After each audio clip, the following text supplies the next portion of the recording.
Now, this is a worrying story. Breast cancer survivors are apparently at significant risk of developing entirely new cancers elsewhere in the body, according to the latest research. Yes, experts at the University of Cambridge found that women who survive breast cancer have double the risk of cancer in their other breast and are at 87% increased risk of endometrial cancer.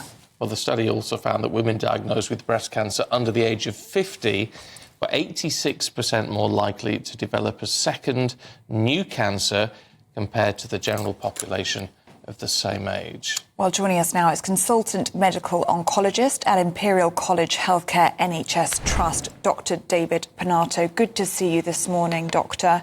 This is very worrying news, isn't it? It is. This is one of the most comprehensive studies that has been published to date, which draws on epidemiological data, so data from people that have experienced a previous diagnosis of breast cancer. And it took, over 20 years to complete, in the sense that, these patients had to be followed up for a number of years after their first diagnosis of breast cancer.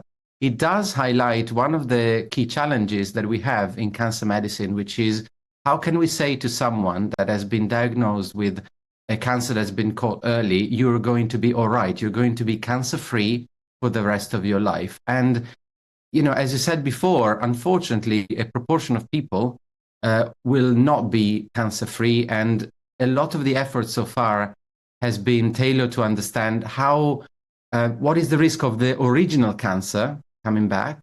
But this particular study highlights that the risk of patients is also extending to cancers that are not linked to the original diagnosis, but that might be relating to the fact that maybe the risk factors for cancer have insisted on healthy tissues elsewhere in the body. They are not primarily linked to the breast tissue.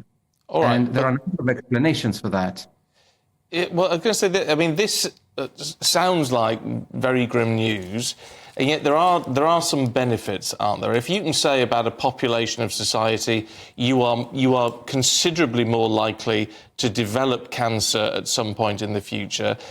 Does that give us some way of trying to prevent it, of trying to subdue that developing in the future? Absolutely. So the study has looked at what are the risks for patients developing new cancers.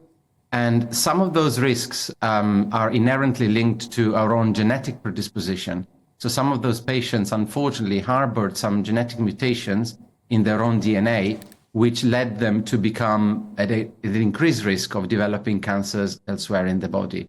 So for some of these patients, for instance, it might now be a good strategy to think about screening for other cancers once their original breast cancer's treatment has been completed. For others, important factors such as the socioeconomic status, so things like the risk related to smoking, to poor physical exercise, to poor eating habits, those risks, which we can modify on a day-to-day basis, might be, again, another important strategy to prevent the increased risk of new cancers developing. That in itself is so concerning, isn't it? It highlights the inequalities around cancer. Yes, absolutely. So we've known this for ages, the fact that healthcare inequalities and socioeconomic inequalities are strongly linked to the outcome of cancer patients. What this study adds is actually a percentage. So if you think about the percentage of increased risk in cancer patients on the basis of the socioeconomic status, this increases by 35%. So knowing that number, knowing how big the increased risk of other cancer is on the basis of purely your socioeconomic status is very important, because it does help us address some of the issues around healthcare inequalities that we really need to tackle so that everyone can hope for a cancer-free future in their lifetime. And what about looking at these? I don't know if they're classed as alternative therapies, but there are things that I have a friend who's had breast cancer twice and stage 4 second time round, but it's now cancer-free. But she's going through, she goes to an oxygen chamber, once a month. She has, I think it's mistletoe infusions or something. But all these things which sound a bit new agey, but I think they are sort of medically sort of looked at. But are these things that we need to actually invest a bit more time in for those people at risk? Look, there are a number of different strategies to try and tackle cancer risk. Some of them are evidence-based, including, managing our diet better, managing our exercise better, keeping, a healthy body, essentially.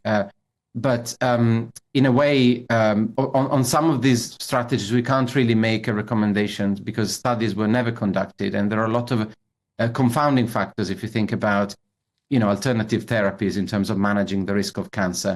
One of the things that this study really puts emphasis on is the fact that we have done well in terms of managing cancer in general. The fact that we're now facing the risk of secondary cancer is because, about 87% of patients with breast cancer are cancer-free 5 years after the diagnosis. This is spectacular, and it goes to show that over the past few decades, the way we treat breast cancer has increased and has improved dramatically.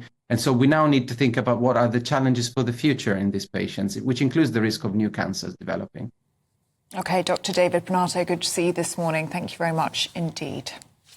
It's one of those things, see, I'm not really in favour, generally speaking, alternative therapies. I like the science, do you know what I mean? Yeah. But I just think if you're faced with... the idea with my friend is like if you're sort of aware that if the cancer comes back, she's probably had it now because she's been through it twice and all the rest of it. So you sort of try anything, don't you? Of course you would, and I suppose if you are suffering, you would try anything, wouldn't you? But it seems to be working. And great that she's doing so well. Yeah, that's wonderful news. I don't know, this is worrying, isn't it? You sort of think, well, if you get something, are you going to be doomed anyway?